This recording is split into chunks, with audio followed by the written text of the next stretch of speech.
ಈ ಎಚ್ಚರ ಬಂದರೆ CC ಕ್ಯಾಮರಾ ಬೇಡ. ಇವತ್ತು ಜಾಸ್ತಿ ಯಾಕೆ ನಾವು ಆ ಕ್ಯಾಮರಾಕ್ಕೆ ಬಳಕೆಗೆ ಬೀಳ್ತಾ ಇದ್ದೇವೆ ಅಂದರೆ ಈ ಎಚ್ಚರ ಇಲ್ಲ ನಮ್ಮಲ್ಲಿ. ನಮ್ಮ ಸುತ್ತ ನಮ್ಮನ್ನು ಸದಾ ನೋಡ್ತಾ ಇರುವಂತಹ ಒಂದಿಷ್ಟು ಜನ ಭಗವಂತನಿಗೆ ವಿಷಯವನ್ನು ಮುಟ್ಟಿಸುವವರು. ಫಸ್ಟ್ ಆಫ್ ಆಲ್ ದೇವರು ಅಂತನ್ನುವ ನಂಬಿಕೆ ಬಹಳ ಕಮ್ಮಿಯಾಗಿದೆ. ಅದರ ಮೇಲೆ ಇಂತಹದ್ದು ಒಂದು ನಮ್ಮ ಸುತ್ತ ನಾವು ನೋಡದೇ ಇದ್ರೂ ಇನ್ಯಾರಾದರೂ ಬೆಕ್ಕು ಕಣ್ಣು ಮುಚ್ಚಿ ಹಾಲು ಕುಡಿದ ಹಾಗೆ ನಮ್ಮ ಪರಿಸ್ಥಿತಿ ಇವತ್ತು. ಆದರೆ ವಸ್ತುತಃ ಈ ಕಾರಣಕ್ಕೋಸ್ಕರವಾಗಿ ಸೂರ್ಯನನ್ನು ನೆನಪಿಸಿಕೊಂಡು ನಮ್ಮ ಪರವಾದ ಎಲ್ಲ ಹೇಳಿಕೆಗಳನ್ನು ಭಗವಂತನಿಗೆ ಮುಟ್ಟಿಸುವಾಗ ಧನಾತ್ಮಕವಾಗಿ ಮುಟ್ಟಿಸು, ನಮ್ಮಲ್ಲಿ ಒಳ್ಳೆಯ ಕೆಲಸ ನೀವೇ ಮಾಡಿಸಬೇಕು, ಆಮೇಲೆ ನೀವೇ ಅದನ್ನು ಭಗವಂತನ ಹತ್ರ ಮುಟ್ಟಿಸುವಾಗ ನಾವು ಮಾಡಿದ ಪ್ರತಿಯೊಂದು ತಪ್ಪನ್ನು ಒಪ್ಪಿಕೊಳ್ತಾ ಇದ್ದೇವೆ ಅಂತ. ಅದಕ್ಕೆ ಅಲ್ಲಿ ಮುಂದೆ ಹೇಳಿದ್ದು ಮನ್ಯುಪತಯ, ಅವರು ಕೋಪಗೊಳ್ಳುವುದು ಬೇಗ. ಭಗವಂತ ಕ್ಷಮಿಸುವಷ್ಟು ಬೇರೆಯವರು ಕ್ಷಮಿಸುವುದಿಲ್ಲ. ಹಾಗಾಗಿ ಅವರಿಗೆ ಮನ್ಯುಪತಯ ಅಂತ. ದೇವರು ಕೋಪದ ರೂಪದಿಂದ ಇರ್ತಾನೆ, ಯಾಕೆಂದರೆ ಇವ್ರಿಗೆ ಕೋಪ ಬರಬೇಕು ಅಂದರೆ ಅವನು ಕೋಪ ರೂಪದಿಂದ ಇರಬೇಕಲ್ವ, ಅದಕ್ಕೆ ಅವನು ಮನ್ಯು. ಆದರೆ ಮನ್ಯುಪತಯ ಉಳಿದ ಎಲ್ಲ ದೇವತೆಗಳು ನಮ್ಮ ಮೇಲೆ ಕೋಪ ಮಾಡಿಕೊಳ್ತಾರೆ. ಆದರೆ ಅವ್ರ ಹತ್ರ ಪ್ರಾರ್ಥನೆ ಮಾಡೋದು, ನೀವು ಕೋಪ ಮಾಡಿಕೊಳ್ಬೇಡಿ, ನಿಮ್ಮನ್ನು ಕೋಪವಾಗಿ ನಿಂತು ನೋಡುವ ಒಬ್ಬ ನಿಮ್ಮ ಜೊತೆಗೆ ಇದ್ದಾನೆ. ಅವರೆಲ್ಲರನ್ನೂ ನೆನಪಿಸಿಕೊಂಡು ಹೇಳ್ತಾ ಇರುವುದೇನು ಅಂತಂದರೆ, ಯದ್ರಾತ್ರ್ಯ ಪಾಪಂ ಅಕಾರ್ಷಂ, ನಾನು ರಾತ್ರಿ ಹೊತ್ತು ಮಾಡಿದಂತಹ ಏನು ಪಾಪಗಳಿದೆ ಒಪ್ಪಿಕೊಳ್ತಾ ಇದ್ದೇನೆ. ಒಪ್ಪಿಕೊಳ್ಳುವುದರ ತಾತ್ಪರ್ಯ ಇನ್ನೊಮ್ಮೆ ಆ ತಪ್ಪು ಮಾಡಿಸದೇ ಇರು ಅಂತ. ಕನ್ಫೆಷನ್ ಅಲ್ಲ, ಈ ಸರ್ತಿ ಮಾಡಿ ಮುಂದಿನ ಸಲ ಮತ್ತೆ ಮಾಡ್ತೇನೆ ಅಂತ ಹೇಳಲಿಕ್ಕೆ. ಮನಸ್ಸಿನಿಂದ ದೋಷಗಳು, ತಪ್ಪು ಚಿಂತನೆ. ಅವರಷ್ಟು ಚೆನ್ನಾಗಿ ಬೆಳೆದುಬಿಟ್ರು, ನನಗೆ ಮಾತ್ರ ಸಿಗಲಿಲ್ಲ, ಅವರಿಗಾದರೂ ಯಾಕೆ ಸಿಕ್ತು? ನಾವು ಇನ್ನೊಬ್ಬರ ಬಗ್ಗೆ ಕೆಡುಕು ಯೋಚನೆ ಮಾಡುವುದು ತಪ್ಪೆ. ವಾಚ, ಮಾತಿನಿಂದ ಹೇಳಿ ಅವನೇನು ದೊಡ್ಡ ಮಹಾ ಅಂತ ಅದರ ಬಗ್ಗೆ ನಿರ್ಲಕ್ಷ್ಯ ಮಾಡುವುದು. ಹಸ್ತಾಭ್ಯಾಮ್, ಕೈಯಿಂದ ಹೊಡೆದು ಬಡೋದು, ಇನ್ಯಾರಿಗೂ ತೊಂದರೆ ಕೊಡುವಂತಹದ್ದು. ಮನಸಾ ವಾಚ ಹಸ್ತಾಭ್ಯಾಮ್. ಪದ್ಭ್ಯಾಮ್, ಕಾಲಿನಿಂದ, ಕಾಲಿರುವುದು ನಡೀಲಿಕ್ಕೆ ಮಾತ್ರ, ಅದು ಒದಿಲಿಕ್ಕಲ್ಲ ಇರುವುದು. ಆದರೆ ನಾವು ಆ ಕಾಲನ್ನು, ಭೂಮಿಯನ್ನು ನಿತ್ಯ ತುಳಿತೇವೆ, ಗೊತ್ತಿಲ್ಲದೆ ಎಷ್ಟೋ ಪ್ರಾಣಿಗಳ ಹತ್ಯೆ ಆಗುತ್ತೆ. ಇದರಿಂದ ಆಗುವಂತಹ ಎಲ್ಲ ಪಾಪಗಳನ್ನು ಪರಿಹರಿಸು ಅಂತ ಪ್ರಾರ್ಥಿಸ್ತಾ, ಪದ್ಭ್ಯಾಮ್ ಹಸ್ತಾಭ್ಯಾಮ್ ಪದ್ಭ್ಯಾಮ್ ಉದರೇಣ, ಬೇಡವಾದ್ದನ್ನೆಲ್ಲ ಹೊಟ್ಟೆಯಲ್ಲಿ ತಿಂದು ಅಂಥ ಒಂದು ಅನಾಹುತ ಏನಾಗಿರುತ್ತೋ ಆ ದೋಷವೂ ಪರಿಹಾರ ಆಗಲಿ. ಶಿಷ್ಣ, ಗುಹ್ಯೇಂದ್ರಿಯದಿಂದ ಮಾಡುವಂತಹ ತಪ್ಪು ಏನಿದೆ, ಜನನೇಂದ್ರಿಯದಿಂದ ಮಾಡುವಂತಹ ತಪ್ಪು ಏನಿದೆ, ಅಕಸ್ಮಾತ್ ತಪ್ಪು ಅಂದರೆ ಅದರ ತಾತ್ಪರ್ಯ ಯಾವಾಗ ನಮಗೆ ಸಂಬಂಧಪಟ್ಟಂತಹ, ಅಂದರೆ ಅಗ್ನಿಸಾಕ್ಷಿಕವಾಗಿ ವಿವಾಹದ ಹೆಣ್ಣಿನಲ್ಲಿ ನಾವು ಏನು ದೇಹದ ಆಸೆಯನ್ನು ಈಡೇರಿಸಿಕೊಳ್ತೇವೆ, ಅದು ಬ್ರಹ್ಮಚರ್ಯಕ್ಕೆ ನಾಶಕ್ಕೆ ಕಾರಣ ಅಲ್ಲ. ಯಾಕಂದರೆ ಅರ್ಜುನನ ಕಥೆ ನಮಗೆ ಗೊತ್ತಿದೆ. ಅಶ್ವತ್ಥಾಮ ಸೋಲ್ತಾನೆ, ಅದರ ಅರ್ಜುನ ಗೆಲ್ತಾನೆ. ಯಾಕೇನು ಕೇಳಿದೆ? ಅರ್ಜುನನಲ್ಲಿ ಬ್ರಹ್ಮಚರ್ಯ ಇತ್ತು, ಅಶ್ವತ್ಥಾಮನಲ್ಲಿ ಬ್ರಹ್ಮಚರ್ಯ ಇರಲಿಲ್ಲ ಅಂತ.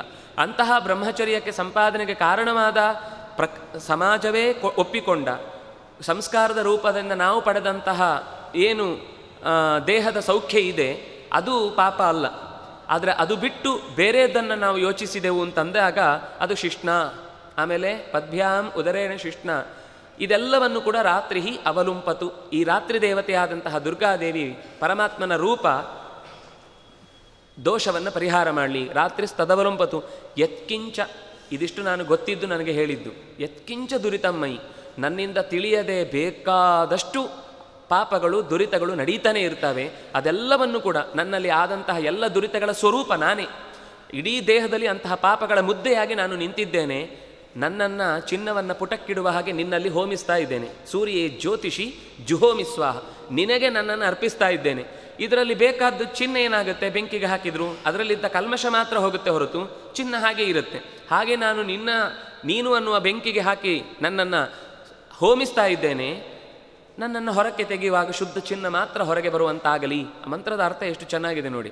ನಮ್ಮನ್ನು ನಾವು ದೇವರಿಗೆ ಕೊಟ್ಟುಕೊಳ್ತಾ ಇದ್ದೇವೆ, ಒಪ್ಪಿಸಿಕೊಳ್ತಾ ಇದ್ದೇವೆ ಅನ್ನುವ ಮಾತನ್ನು ಹೇಳುತ್ತೆ. ಹಾಗಾಗಿ ಸೂರ್ಯೇ ಜ್ಯೋತಿಷಿ ಜುಹೋಮಿ ಸ್ವಾಹ ಅಂತ ಆ ಮಂತ್ರದ ಮೂಲಕವಾಗಿ ಭಗವಂತನನ್ನು ಪ್ರಾರ್ಥನೆ ಮಾಡುವಂಥದ್ದು. ಒಂದು ನಮ್ಮ ನಿತ್ಯದ ಅನುಸಂಧಾನ ಇರಬೇಕಾದ್ದು, ಸೂರ್ಯನೊಂದಿಗೆ ಸೇರಿಕೊಂಡ ಬಹಳಷ್ಟು ದೇವತೆಗಳು ನಮ್ಮ ಸುತ್ತ ನಿಂತುಕೊಂಡು ನಾವು ಮಾಡುವ ಪ್ರತಿಯೊಂದು ಚರ್ಯೆಯನ್ನು ನೋಡ್ತಾ ಇರ್ತಾರೆ. ನಮ್ಮ ದೇಹದಲ್ಲಿ ತತ್ವಾಭಿಮಾನಿಗಳು ಸೇರಿಕೊಂಡು ನಮ್ಮಿಂದ ಅನೇಕ ಕಾರ್ಯಗಳನ್ನು ಮಾಡಿಸ್ತಾ ಇರ್ತಾರೆ. ಈ ಎಲ್ಲ ಕಾರ್ಯದಿಂದ ಒಡಗೂಡಿದ, ನೋಡಿ ಸ್ವಾಮಿ ನಾವಿರೋದು ಹೀಗೆ, ನಮ್ಮ ಸ್ವರೂಪ ಹೀಗಿದೆ, ತಪ್ಪನ್ನು ಒಪ್ಪಿಕೊಂಡು ದೇವರ ಹತ್ರ ನಮ್ಮನ್ನು ನಾವು ಕೊಟ್ಟುಕೊಳ್ಳುವುದು ಅನ್ನುವುದು ಈ ಮಂತ್ರದ ತಾತ್ಪರ್ಯ. ಇಲ್ಲಿ ದಧಿಕ್ರಾವಣು ಅಕಾರಿಷಂ ಅನ್ನುವ ಮಂತ್ರವನ್ನು ಕೂಡ ನಾವು ಹಿಂದೆ ನೋಡಿದ್ವಿ.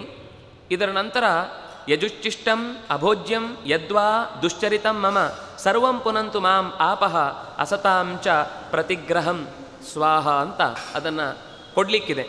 ಉಚ್ಚಿಷ್ಟ, ತಿಂದು ಬಿಟ್ಟ ಪದಾರ್ಥ, ಅಭೋಜ್ಯ, ತಿನ್ನಬಾರದ ವಸ್ತು, ದುಶ್ಚರಿತ, ಕೆಟ್ಟ ದಾರಿಯಿಂದ ಪಡೆದ ಸಂಪತ್ತು ಅಥವಾ ಅನ್ನ, ಈ ಎಲ್ಲ ದೋಷಗಳನ್ನು ಕೂಡ ಮಾಂ ಆಪಹ ಪುನಂತು, ನನ್ನನ್ನು ಈ ನೀರಿನ ದೇವತೆಗಳು ಪರಿಹರಿಸಲಿ.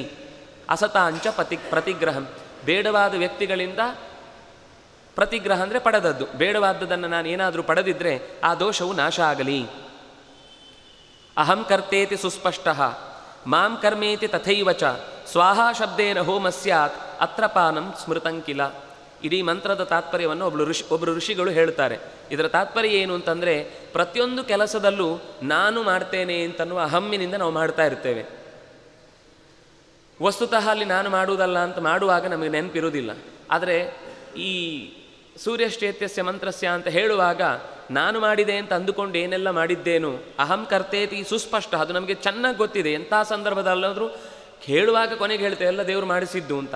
ಆದರೆ ಅದು ಅಧಿಕಾರಯುಕ್ತವಾಗಿ ನಾವು ಕೆಲವೊಂದನ್ನು ಅನುಭವಿಸುವಾಗ ಅದು ನನ್ನದು ಅಂತ ಸಿಟ್ಟು ಬಂದುಬಿಡುತ್ತೆ. ಚೂರು ಅಪಮಾನ ಆದ ತಕ್ಷಣ ಈಗೋ ಪ್ರಿಕ್ಕಾಗಿಬಿಡುತ್ತೆ, ನಾವು ಸಿಟ್ಟು ಮಾಡ್ಕೊಂಡು ಬಿಡ್ತೇವೆ. ಅದು ನನಗೆ ಆದದ್ದು ಅಂತ ನಾವು ಅಂದ್ಕೊಂಡದಕ್ಕೆ ಸಿಟ್ಟು ಬರೋದು. ವಸ್ತುತಃ ಅದಲ್ಲ ಅಂದರೆ ಸಿಟ್ಟು ಬರೋದು ಕಾರಣ ಇರಲಿಲ್ಲ. ಎರಡನೇದು ಹೇಳ್ತಾರೆ ಮಾಂ ಕರ್ಮೇತಿ ತಥೈವಚ, ಇಲ್ಲಿ ನನ್ನನ್ನು ಜುಹೋಮಿ ಅಂತ ಕೇಳಿಕೊಳ್ಳುವುದಿದೆ. ಸತ್ಯೇ ಜ್ಯೋತಿಷಿ ಜುಹೋಮಿ ಸ್ವಾಹ ರಾತ್ರಿಸ್ತದವರಂಪತು ಯತ್ಕಿಂಚ ದುರಿತಮ್ಮೈ ಇದಮಹಂ ಮಾಂ ಅಮೃತಯೋನೌ, ಮಾಂ ನನ್ನನ್ನು ಅಮೃತಯೋನೌ ಅಮೃತದ ಮೂಲ ಕಾರಣವಾದ ನಿನ್ನಲ್ಲಿ ಜುಹೋಮಿ ಹೋಮಿಸ್ತಾ ಇದ್ದೇನೆ. ನನ್ನಲ್ಲಿ ಪಾಪದ ಮೂಟೆ ಇದೆ, ನಿನ್ನಲ್ಲಿ ಅಮೃತದ ರಸ ಇದೆ. ಇದರಲ್ಲಿ ಅದ್ದಿ ತೆಗೆದರೆ ಅಮೃತದ ರಸವೇ ಅಂಟಿಕೊಂಡು ದೋಷ ದೂರ ಆಗುತ್ತೆ. ಅಂತಹ ರೀತಿಯಲ್ಲಿ ಸ್ವಾಹಾ ಶಬ್ದೇನ ಹೋಮ ಸ್ಯಾತ್, ಇದು ನಮ್ಮನ್ನು ನಾವು ಸ್ವಾಹ ಅನ್ನುವ ಶಬ್ದದಿಂದ ಭಗವಂತನಿಗೆ ಹೋಮ ಮಾಡ್ತಾ ಇದ್ದೇವೆ. ಹೀಗೆ ನೀರಿನ ಪಾನವನ್ನು ಮಾಡುವುದರ ಮೂಲಕ ಒಂದು, ಇನ್ನು ಅದರ ಪರಿಮಳವನ್ನು ನೋಡಿ ಕೆಳಗೆ ಬಿಡುವುದು ಅಂತಂದರೆ ಅದು ಘ್ರಾಣ ಭಕ್ಷಣ ಅಂತ. ಮೂಗಿನಿಂದ ಗಾಳಿಯನ್ನು ತೆಗೆದುಕೊಂಡು ಮತ್ತೆ ಸ್ಮೆಲ್ ನೋಡಿ ಹೊರಗೆ ಬಿಡುವುದು ಅಂತಂದರೆ ಉಸಿರಾಟದ ಮೂಲಕ ಒಳಗೆ ಹೋಗಿ ಸೇರಿಕೊಂಡಿರುವಂತಹ ಏನೇ ದೋಷಗಳಿದ್ರೂ ಕೂಡ ಅದು ಪರಿಹಾರ ಆಗಲಿ ಅನ್ನುವ ಪ್ರಾರ್ಥನೆ ಮಾಡ್ತಾರೆ. ಇಲ್ಲಿ ಹಿರಣ್ಯಗರ್ಭನನ್ನು ಸ್ಮರಿಸಿಕೊಂಡು ಪ್ರಕೃತಿ ಅನ್ನುವ ಛಂದಸ್ಸು ರಾತ್ರಿರ್ದೇವತ, ರಾತ್ರಿಗಾಗುವಾಗ ಅಹರ್ದೇವತ ಅಂತ ಹಗಲಿನ ಹೊತ್ತಿಗೆ ಮಾಡಿದ. ಸೇಮ್ ಅದೇ ಥರ ಅಗ್ನಿಶ್ಚೇತ್ಯಸ್ಯ ಮಂತ್ರಸ್ಯ ಅಂತ ಅಲ್ಲಿ ನಾವು ರಾತ್ರಿ ಹೇಳುವ ಸಂದರ್ಭದಲ್ಲೂ ಅಗ್ನಿಶ್ಚ ಮಾಮನ್ಯುಶ್ಚ ಮನ್ಯುಪತಯಶ್ಚ, ಕೊನೆಗೆ ಸತ್ಯೇ ಜ್ಯೋತಿಷಿ ಜುಹೋಮಿ ಸ್ವಾಹ. ಈ ಸತ್ಯ ಅನ್ನೋದು ಕೂಡ ಮತ್ತೊಂದು ವಿಶೇಷವಾದ ಶಬ್ದ. ಅಲ್ಲಿ ಸೂರ್ಯೇ ಜ್ಯೋತಿಷಿ ಅಂತಂದರು. ಸೂರ್ಯ ಅನ್ನುವ ಪ್ರತ್ಯಕ್ಷವಾಗಿ ಎಲ್ಲವನ್ನೂ ಸದಾ ನೋಡುತ್ತಿರುವ ದೇವತೆ. ರಾತ್ರಿಗಾಗುವಾಗ ಸತ್ಯ ಅನ್ನುವಂತಹ ಭಗವಂತನ ರೂಪದಲ್ಲಿ ನಮ್ಮನ್ನು ನಾವು ಆಹುತಿಯನ್ನಾಗಿ ಕೊಡ್ತಾ ಇದ್ದೇವೆ ಅಂತ ಯೋಚಿಸಿ ಅಭಿಮಂತ್ರಣವನ್ನು ಮುಗಿಸ್ತೇವೆ. ಆ ಬಳಿಕ ಅರ್ಘ್ಯ ಪ್ರದಾನ. ಸೂರ್ಯನಿಗೆ ಅರ್ಘ್ಯ ಕೊಡುವುದು ಅಂದರೆ ಕೃತಜ್ಞತೆ ಅರ್ಪಿಸುವುದು. ಉಭಾಭ್ಯಾಂ ತೋಯಮಾದಾಯ ಹಸ್ತಾಭ್ಯಾಂ ಸುಸಮಾಹಿತಃ ತರ್ಜನ್ಯಂಗುಷ್ಠಯೋರ್ಯೋಗೆ ರಾಕ್ಷಸೀ ಮುದ್ರಿಕಾ ಸ್ಮೃತ. ಅರ್ಘ್ಯ ಕೊಡುವಾಗ ಅಂಜಲಿಯನ್ನು ಬಂಧ ಮಾಡುವಾಗ ಈ ಎರಡು ಬೆರಳು ಹೆಬ್ಬೆರಳಿಗೆ ತಾಗಬಾರದು, ದೂರ ಇಟ್ಟಿರಬೇಕು ಅಂತ. ಯಾಕೆಂದರೆ ಹೀಗೆ ನಾವು ಜೋಡಿಸಿದೆವು ಅಂತ ಅಂದ ತಕ್ಷಣ ಅದು ರಾಕ್ಷಸಿ ಮುದ್ರೆ ಆಗುತ್ತೆ ಅಂತ. ಅಲ್ಲ, ರಾಕ್ಷಸಿ ಮುದ್ರೆ ಅಂತ ಯಾಕಿದು? ರಾಕ್ಷಸರು ರಕ್ತವನ್ನು ಬಸಿದು ಕುಡಿಯುವುದು ಹೀಗೆ ಅಂತ, ಚೂರು ಚೆಲ್ಲದ ಹಾಗೆ ಚೆನ್ನಾಗಿ ಕುಡಿಬೇಕು ಅಂತ. ನಾವು ದೇವರಿಗೆ ಕೊಡುವಂತಹ ಮುದ್ರೆ ಅದು ಬಿಟ್ಟಿರಬೇಕು ಅಂತ. ಅಂದರೆ ನನ್ನತನವನ್ನು ನಾವು ಉಳಿಸ್ಕೊಳ್ಳೋದಿಲ್ಲ, ನನ್ನನ್ನು ಬಿಟ್ಟು. ಯಾಕೆಂದರೆ ಈ ಹೆಬ್ಬೆರಳು ಅನ್ನೋದು ನಾನು ಅನ್ನೋದು, ನನ್ನನ್ನು ಸೇರಿಸಿಕೊಂಡು ಎಲ್ಲ ನಾನು ಮಾಡ್ತೇನೆ ಅಂತ ಅನ್ನುವ ಎಚ್ಚರಿಕೆ ಕೊಡುವಂಥದ್ದು. ಅದನ್ನು ಬಿಟ್ಟರೆ ಭಗವಂತನ ಕೈಯಲ್ಲಿ ಭಗವಂತನೇ ಮಾಡಿಸಿಕೊಳ್ತಾ ಇದ್ದಾನೆ ಅಂತ ಅರ್ಪಿಸುವಂತಹದ್ದು. ತರ್ಜನಿ ಮತ್ತು ಅಂಗುಷ್ಠ ಸೇರಬಾರದು, ಇದೆರಡು ದೂರ ದೂರ ಇರಬೇಕು ಅಂತ. ಗಾಯತ್ರ್ಯ ಚಾಂಜಲಿಂ ದತ್ವಾ ಧ್ಯಾತ್ವಾ ಸೂರ್ಯಗತಂ ಹರಿಂ, ಇದು ಆಚಾರ್ಯರು ಹೇಳಿದ ಮಾತು. ಗಾಯತ್ರಿಯನ್ನು ಅಂಜಲಿಯಲ್ಲಿ ಹಿಡಿದು ಮಂತ್ರವನ್ನು ಹೇಳ್ತಾ ಕೊಡಬೇಕು. ಯಾರಿಗೆ ಅಂದರೆ ಸೂರ್ಯಗತಂ ಹರಿಂ, ಇದು ಆಚಾರ್ಯರು ಕೊಟ್ಟ ಕಲ್ಪನೆ. ಆದರೆ ಋಷಿಗಳು ಇದರ ಬಗ್ಗೆ ಇನ್ನೊಂದು ವಿಶೇಷವಾದ ಅಂಶವನ್ನು ಹೇಳ್ತಾರೆ. ಅಸುರಾಣಾಂ ವಧಾರ್ಥಾಯ ಅರ್ಘ್ಯಕಾಲೇ ದ್ವಿಜನ್ಮನಾಂ ಪ್ರೋಕ್ತಂ ಬ್ರಹ್ಮಾಸ್ತ್ರಮೇತದ್ಧಿ ಸಂಧ್ಯಾವಂದನ ಕರ್ಮಸು. ಸಂಧ್ಯಾವಂದನೆ ಮಾಡುವಾಗ ನಾವು ನೀಡುವ ಅರ್ಘ್ಯ ಏನಿದೆ ಅದು ಸೂರ್ಯನ ಸುತ್ತ ಆ ಅರುಣೋದಯದ ಕಾಲದಲ್ಲಿ ಮಂದೇಹ ರಾಕ್ಷಸರ ದಾಳಿಯಾಗಿ ಅದರಿಂದಾಗಿ ಸೂರ್ಯನ ಮೇಲೆ ಪ್ರಭಾವವನ್ನು ಬೀರ್ತಾರೆ, ದುಷ್ಟ ಪ್ರಭಾವವನ್ನು ಬೀರ್ತಾರೆ. ಆ ಎಲ್ಲ ರಾಕ್ಷಸರು, ಅವರು ಎಷ್ಟು ಜನ? 30 ಕೋಟ್ಯಸ್ತು ವಿಖ್ಯಾತಾ ಮಂದೇಹ ನಾಮ ರಾಕ್ಷಸಾ ತಾಪಯಂತೋ ದುರಾತ್ಮಾನಃ ಸೂರ್ಯಮಿಚ್ಛಂತಿ ಖಾದಿತುಂ ಓಂಕಾರ ಬ್ರಹ್ಮ ಸಂಯುಕ್ತಾ ಗಾಯತ್ರ್ಯಾ ಚಾಭಿಮಂತ್ರಿತಂ ತೇನ ದಹ್ಯಂತಿ ತೇ ದೈತ್ಯಾಹ ವಜ್ರಭೂತೇನ ವಾರಿಣ. ನಾವು ನೀರು ಅದು ವಜ್ರಾಯುಧದ ಹಾಗೆ ಬದಲಾಗುತ್ತಂತೆ. ಯಾವಾಗ ಅಂದರೆ ಓಂಕಾರ ಬ್ರಹ್ಮ ಸಂಯುಕ್ತಂ, ಓಂಕಾರ ವ್ಯಾಹೃತಿ ಮತ್ತು ಗಾಯತ್ರಿ ಇದು ಮೂರು ಸೇರಿ ಒಂದು ವಿಶಿಷ್ಟವಾದ ಮಂತ್ರ ಆಗುತ್ತೆ. ಈ ಮಂತ್ರದ ವಿಶೇಷತೆ ಏನು ಗೊತ್ತಾ? ನಾವು ಅರ್ಘ್ಯ ಕೊಡುವುದಾಗಲಿ ಜಪ ಮಾಡುವುದರಲ್ಲಿ ಆಚಾರ್ಯರು 8 ಮಹಾಮಂತ್ರಗಳು ಅಂತ ಹೇಳಿದ್ದಾರೆ. ಮಹಾಮಂತ್ರಗಳು ಅಂತಂದರೆ ನಿತ್ಯದಲ್ಲಿ ಜಪಿಸಿಕೊಳ್ಬೇಕು ಅಂತ ಹೇಳುವಂತಹದ್ದು.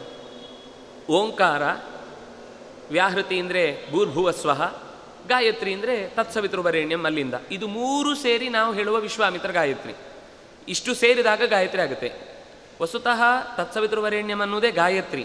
ಆದರೆ ಸಂಧ್ಯೆಗೆ ಹೇಳಿದ ಗಾಯತ್ರಿ ಪ್ರಜಾಪತಿ ಗಾಯತ್ರಿ ಬೇರೆ ಇದೆ, ಅಂದರೆ ಅದನ್ನು ಬ್ರಹ್ಮ ಗಾಯತ್ರಿ ಅಂತಲೂ ಅಂತಾರೆ. ವಿಶ್ವಾಮಿತ್ರ ಗಾಯತ್ರಿ ಬೇರೆಯಿದೆ. ವಿಶ್ವಾಮಿತ್ರಸ್ತು ಸಂಧ್ಯಾರ್ಥೆ, ಸಂಧ್ಯೆಯ ಕಾಲದಲ್ಲಿ ನಾವು ಹೇಳಬೇಕಾದಂತಹ ಗಾಯತ್ರಿಯ ಮಂತ್ರ ಈ 3 ಸೇರಿಸಿಕೊಂಡದ್ದು. ಯಾಕೆ ಇದೇ ಮಂತ್ರವನ್ನು ಹೇಳಿದರು ಅಂತಂದರೆ, ಇದು 3 ಮಹಾಮಂತ್ರಗಳನ್ನು ಸೇರಿಸಿಕೊಂಡು ಬಂದ ಮಹಾಮಂತ್ರ. ಮಹಾಭಾರತದಲ್ಲಿ ಅಥವಾ ಪುರಾಣ ಕಾಲದಲ್ಲಿ ಬೇರೆ ಕಡೆಯಲ್ಲೆಲ್ಲ ಬ್ರಹ್ಮಾಸ್ತ್ರವನ್ನು ಉಪಯೋಗಿಸ್ತಾರೆ ಅಂತ ಹೇಳ್ತೇವಲ್ವ, ಅದಕ್ಕೆ ಬೇರೆ ಯಾವ ಮಂತ್ರವೂ ಅಲ್ಲ, ಇದೇ ಮಂತ್ರ. ಆದರೆ ಅವರು ಈ ಮಂತ್ರವನ್ನು ಉಪಯೋಗಿಸಿದರೆ ಕ್ಷಣ ಮಾತ್ರದಲ್ಲಿ ಇಡೀ ಜಗತ್ತು ಸುಟ್ಟು ಬಿಡುವಲ್ಲಷ್ಟು ಶಕ್ತಿ ಈ ಮಂತ್ರಕ್ಕಿದೆ. ಅಂದರೆ ನಾವು ನಿತ್ಯ ಎಂಥ ಮಂತ್ರವನ್ನು ಜಪ ಮಾಡ್ತಾ ಇದ್ದೇವೆ ಅಂತ ನಮಗೆ ಎಚ್ಚರ ಬೇಕು. ಆದರೆ ಅದನ್ನು ಇವತ್ತು ಬಳಸುವ ಕ್ರಮ, ಅದಕ್ಕಿರುವ ಅಕ್ಷರದ ವಿಭಾಗಗಳನ್ನು ಮಾಡಿಕೊಂಡು ಅರ್ಥ ತಿಳ್ಕೊಳ್ಳೋದು, ಅದಕ್ಕಿರುವ ನ್ಯಾಸ, ಇದೆಲ್ಲ ನಾವು ಮರ್ತಿದ್ದೇವೆ. ಅದರಿಂದ ಅದು ನಮ್ಮಲ್ಲಿ ಫಲ ಕೊಡ್ತಾ ಇಲ್ಲ. ಮೊದಲನೇದಾಗಿ ಅದರ ಮೇಲೆ ನಂಬಿಕೆ ಇಲ್ಲ. ಎರಡನೇದಾಗಿ ಅದನ್ನು ಮಾಡುವಾಗ ಅದನ್ನು ಯಾಕೆ ಮಾಡ್ತಾ ಇದ್ದೇವೆ ಎನ್ನುವ ಎಚ್ಚರಿಕೆ ಇಲ್ಲ. ಮಾಡದೇ ಇದ್ದರೆ ನಮ್ಮ ಮನೆಯಲ್ಲಿ ನಮ್ಮನ್ನು ಸರಿಯಾಗಿ ಟ್ರೀಟ್ ಮಾಡೋದಿಲ್ಲ, ನೀವು ಜಪಾನೇ ಮಾಡಲ್ಲ, ಯಾಕೆ ಕರೀಬೇಕು ಅಂತ ಬೈತಾರೆ ಅಂತನೂ ಅಷ್ಟೇ ಕಾರಣಕ್ಕೆ ನಾವು ಮಾಡ್ತೇವೆ ಎಷ್ಟೋ ಸಲ. ಆದರೆ ಮೂಲದಲ್ಲಿ ಆ ಓಂಕಾರ, ವ್ಯಾಹೃತಿ ಮತ್ತು ಗಾಯತ್ರಿ ಅನ್ನೋದು 3 ಸೇರಿದಾಗ ಇಡೀ ಜಗತ್ತನ್ನು ಸುಡಬಲ್ಲಂತಹ ಅತ್ಯಂತ ದೊಡ್ಡ ಬ್ರಹ್ಮಶಿರೋ ಮಂತ್ರ ಅಂತ ಮಹಾಭಾರತದಲ್ಲಿ ಎಲ್ಲ ಕಡೆಯಲ್ಲೂ ಈ ಮಂತ್ರದ ಬಗ್ಗೆ ಉಲ್ಲೇಖ ಮಾಡ್ತಾರೆ. ಅಂತಹ ಮಂತ್ರ ಇದು ಅಂತ ನಾವು ಎಚ್ಚರ ಇರಬೇಕು. ತಾಯೇವ ಆಪಹ ವಜ್ರೀಭೂತ್ವ ತಾನಿ ರಕ್ಷಾಂಸಿ ಮಂದೇಹಾನ್ ಆರುಣೇ ದ್ವೀಪೆ ಪ್ರಕ್ಷಿಪಂತಿ. ತೈತರಿ ಆರಣ್ಯಕ್ಕೆ ಹೇಳುವ ಮಾತು. ಈ ಮಂದೇಹ ಅನ್ನುವ ರಾಕ್ಷಸರನ್ನು ನಾವು ಕೊಡುವಂತಹ 3 ಗಾಯತ್ರಿಯ ಮಂತ್ರವನ್ನು ಹೇಳಿ ಕೊಡುವ ಅರ್ಘ್ಯ ಅದು ವಜ್ರೀಭೂತ್ವ, ವಜ್ರಾಯುಧದಂತೆ ಅತ್ಯಂತ ಕಠಿಣವಾದ ಸ್ಥಿತಿಯಲ್ಲಿ ಹೋಗಿ ರಾಕ್ಷಸರನ್ನು ಹೊಡೆದು ಅವರನ್ನು ಕೊಂಡು ಹೋಗಿ ಆರುಣ ದ್ವೀಪಕ್ಕೆ ತೆಗೆದುಕೊಂಡು ಹೋಗಿ ಬಿಸಾಕತ್ತೆ. ಅದರಿಂದಾಗಿ ಅವತ್ತಿನ ಕರ್ತವ್ಯ ಅಂದರೆ ಭಗವಂತ ವ್ಯವಸ್ಥೆ ಮಾಡಿಟ್ಟಿದ್ದಾನೆ. 60,000 ಜನ ವಾಲಖಿಲ್ಯ ಋಷಿಗಳು ನಿತ್ಯ ಭಗವಂತನ ಪ್ರೀತಿಗೋಸ್ಕರವಾಗಿ, ಸೂರ್ಯನ ರಕ್ಷಣೆಗೋಸ್ಕರವಾಗಿ ಅವರು ಸೂರ್ಯಾರ್ಘ್ಯವನ್ನು ಕೊಡ್ತಾ ಇರ್ತಾರೆ. ಅದರಿಂದ ಮಂದೇಹ ರಾಕ್ಷಸರ ನಾಶ ಆಗ್ತಾ ಇರುತ್ತೆ. ಆದರೆ ನಮಗೂ ಅದರ ಪಾಲು ಕೊಡಬೇಕು ಅಂತ ನಾವು ನಿತ್ಯದಲ್ಲಿ ಜಪ ಮಾಡಬೇಕು. ನಾವು ಮಾಡೋದಿಲ್ಲ ಅಂತ ಗೊತ್ತಿದೆ, ಅದಕ್ಕೆ ಭಗವಂತ ಇನ್ನೊಂದು ಪ್ಲ್ಯಾನ್ ಬಿನು ಮಾಡಿಟ್ಟಿದ್ದಾನೆ. ಆದರೆ ಯಾವಾಗಲೂ ಅದೇ ಉಪಯೋಗ ಆಗ್ತಾ ಇರುತ್ತೆ. ನಮಗೂ ಆದೇಶ ಕೊಟ್ಟ, ನೀವು ಅದನ್ನು ಮಾಡಬೇಕು ಅಂತ. ನಮ್ಗೆ ಯಾಕೆ ಹೇಳಿದ ಅಂತಂದರೆ, ಆ ಮಂದೇಹ ಅನ್ನೋ ಶಬ್ದದ ಅರ್ಥ ಗೊತ್ತಾದರೆ ನಮ್ಗೆ ಖುಷಿ ಆಗುತ್ತೆ. ಮಂದೇಹ ಅಂದರೆ ಅಲ್ಲಿ ಮಾತ್ರ ಇರುವುದಲ್ಲ, ಅದು ಇಲ್ಲೇ ಇರುವುದು, ನಮ್ಮೊಳಗೆ ಇರುವಂಥದ್ದನ್ನು ಮಂದೇಹ ರಾಕ್ಷಸರು ಅಂತ ಹೇಳುದು. ನಮ್ಮಲ್ಲೇನಿದೆ ಮಂದೇಹ ರಾಕ್ಷಸ?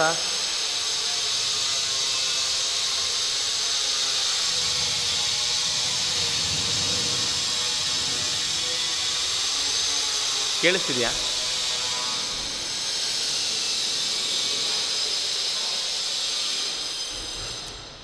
ಮಂದೇಹ ರಾಕ್ಷಸ ಅಂತನ್ನೋದು ಮಂದ ಈಹ ಅಂತ ಅರ್ಥ.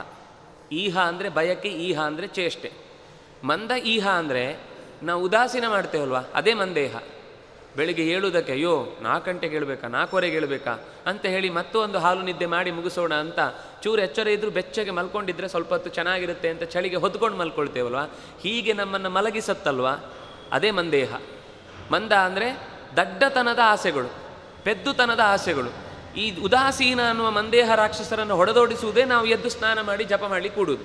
ಈ ರಾಕ್ಷಸರನ್ನು ಓಡಿಸುವುದು ನಮ್ಮ ಒಳಗೆ ನಿಂತಂತ. ಯಾಕೆಂದರೆ ಜಪಕ್ಕೆ ಸ್ವಲ್ಪ ಹೊತ್ತು ಬೇಗ ಎದ್ದು ಕೂತ ತಕ್ಷಣ ಇಷ್ಟೊತ್ತು ತಯಾರಾಗಿ ಕೂಡುವಷ್ಟೊತ್ತಿಗೆ ಕಣ್ಣೆಲ್ಲ ಕೆಂಪಾಗಿರುತ್ತೆ, ನಿಧಾನಕ್ಕೆ ನಿದ್ದೆ ಶುರುವಾಗ್ಬಿಡುತ್ತೆ, ಒಂದು ಔದಾಸೀನ್ಯ ಮತ್ತೆ ಜಾಸ್ತಿ ಆಗುತ್ತೆ. ಆ ರಾಕ್ಷಸ ಒಳಗಿನಿಂದ ನಾಶ ಆಗಬೇಕು. ಹಾಗೆ ಸೂರ್ಯನಲ್ಲಿ ತೊಂದರೆ ಕೊಡುವಂತಹ, ವಸ್ತುತಃ ಸೂರ್ಯನ ಪ್ರಾರಬ್ಧವನ್ನು ನಾಶ ಮಾಡಲಿಕ್ಕೋಸ್ಕರ ಈ ರಾಕ್ಷಸರ ದಾಳಿ ಆಗ್ತಾ ಇರುತ್ತೆ. ಆವಾಗ ತಮ್ಮ ತಮ್ಮ ಕರ್ತವ್ಯದಿಂದ ಭಗವಂತನ ಪ್ರೀತಿಯನ್ನು ಹೆಚ್ಚು ಸಂಪಾದಿಸಲಿಕ್ಕೋಸ್ಕರ ಋಷಿಗಳು ಅಥವಾ ಗಂಧರ್ವರು, ಮನುಷ್ಯರು ಇವರೆಲ್ಲ ಸೇರಿಕೊಂಡು ಅರ್ಘ್ಯ ಪ್ರದಾನದ ಮೂಲಕ ತಮ್ಮ ಕರ್ತವ್ಯವನ್ನು ನಿರ್ವಹಿಸ್ತಾರೆ. ಕಾಲಕ್ಕೆ ಸರಿಯಾಗಿ ಮಾಡಬೇಕು ಅಂತನ್ನೋದು ತಾತ್ಪರ್ಯ. ಮಂದೇಹ ಅಂದರೆ ಕಾಲಕ್ಕೆ ಸರಿಯಾಗಿ ಮಾಡಲಿಕ್ಕೆ ಬಿಡದೇ ಇರುವ ರಾಕ್ಷಸರು. ಅದು ನಮ್ಮ ಮನಸ್ಸಲ್ಲೇ ಇದೆ, ನಮ್ಮನ್ನೇ ಒಳಗೆ ಸೇರಿಕೊಂಡು ದಾಳಿ ಮಾಡ್ತಾ ಇರುತ್ತೆ. ಇದನ್ನು ಓಡಿಸುವುದಕ್ಕೋಸ್ಕರ ನಾವು ಅರ್ಘ್ಯವನ್ನು ಬಿಡುವುದು ಅಂತ. ಅಂದರೆ ನಾವು ಅರ್ಘ್ಯ ಬಿಟ್ಟರೆ ಮಂದೇಹ ಹೋಗುತ್ತೆ, ಮಂದೇಹ ಹೋದರೆ ಅರ್ಘ್ಯ ಬಿಡ್ಬೋದು. ನಮ್ಮ ಪರಿಸ್ಥಿತಿ ಹೇಗಿದೆ ಅಂದರೆ ಮಂದೇಹ ಹೋಗದೆ ಅರ್ಘ್ಯ ಬಿಡಲಿಕ್ಕೆ ಆಗೋದಿಲ್ಲ. ಅರ್ಘ್ಯ ಬಿಡದೆ ಮಂದೇಹ ಹೋಗುವುದಿಲ್ಲ, ಹಾಗಾಗಿ ಹುಚ್ಚು ಬಿಡದೆ ಮದುವೆ ಆಗುವುದಿಲ್ಲ, ಮದುವೆ ಆಗದೆ ಹುಚ್ಚು ಬಿಡುವುದಿಲ್ಲ ಅನ್ನೋ ಸ್ಥಿತಿಯಲ್ಲಿ ಇದ್ದೇವೆ ನಾವು. ಆದರೆ ಅವ್ರು ಎಚ್ಚರ ಕೊಟ್ಟದ್ದೇನು ಅಂದರೆ, ಒಂದು ಸರ್ತಿ ನಾವು ಪ್ರಯತ್ನಮೇಕಮಗ್ರತೋ ವಿಧಾಯ ಭೂತಿ ಮಾಪ್ನಮಃ. 4 ದಿವಸ ಕಷ್ಟ ಅಂತ ಅನಿಸ್ಬೋದು, ಆಮೇಲೆ ಅದರಿಂದ ಸಿಗುವ ಸುಖ ಇದೆಯಲ್ವಾ, ಬೇರೆ ಪರಿಸರದ ಶಾಂತತೆ, ಆ ಹೊತ್ತಿಗೆ ನಾವು ಕೂಡುವ ಧ್ಯಾನ, ಇದು ಬೇಗ ಮಂತ್ರವನ್ನು ಫಲಿಸುವಂತೆ ಮಾಡುತ್ತೆ. ಶುಚಿರುವ ಅಶುಚಿರುವಾಪಿ ಕಾಲೇ ಸಂಧ್ಯಾಂ, ಯಾವಾಗಲೂ ಶುಚಿಯಾಗಿರಲಿ ಅಶುಚಿಯಾಗಿರಲಿ ಕಾಲದಲ್ಲಿ ಸಂಧ್ಯೆಯನ್ನು ಮಾಡಬೇಕು ಅಂತ. ಅದು ನಾವೆಲ್ಲೋ ಪ್ರಯಾಣದಲ್ಲಿದ್ದೇವೆ, ಸಮಯ ಆಗಿದೆ, ಸಂಧ್ಯೆ ಮಾಡಲಿಕ್ಕೆ ಜಾಗ ಇಲ್ಲ, ಅಲ್ಲೇ ಮಾಡಿ, ಮಾನಸಿಕವಾಗಿ ಮಾಡಿ ಅಂತ ಹೇಳ್ತಾರೆ. ಅಂದರೆ ಅರ್ಘ್ಯ ಬಿಡುವುದು, ಗಾಯತ್ರಿ ಜಪ ಮಾಡುವುದು. ನಾವು ಎಲ್ಲೋ ಟ್ರೈನಲ್ಲಿ ಹೋಗ್ತಾ ಇದ್ದೇವೆ, ಬಸ್ಸಲ್ಲಿ ಹೋಗ್ತಾ ಇದ್ದೇವೆ, ಇನ್ನೆಲ್ಲೋ ದಾರಿಯಲ್ಲಿ ಕೆಲಸದಲ್ಲಿ ಸಿಕ್ಕಾಕೊಂಡಿದ್ದೇವೆ, ಯಾವುದೇ ಪ್ರಸಂಗದಲ್ಲಿ ಇದ್ದರೂ ಕಾಲದಲ್ಲಿ ಮಾಡಬೇಕು ಅನ್ನುವುದೇ ಮಂದೇಹ ರಾಕ್ಷಸದ ನಿರ್ನಾಮ ಮಾಡುವುದು ಅಂತ ತಾತ್ಪರ್ಯ.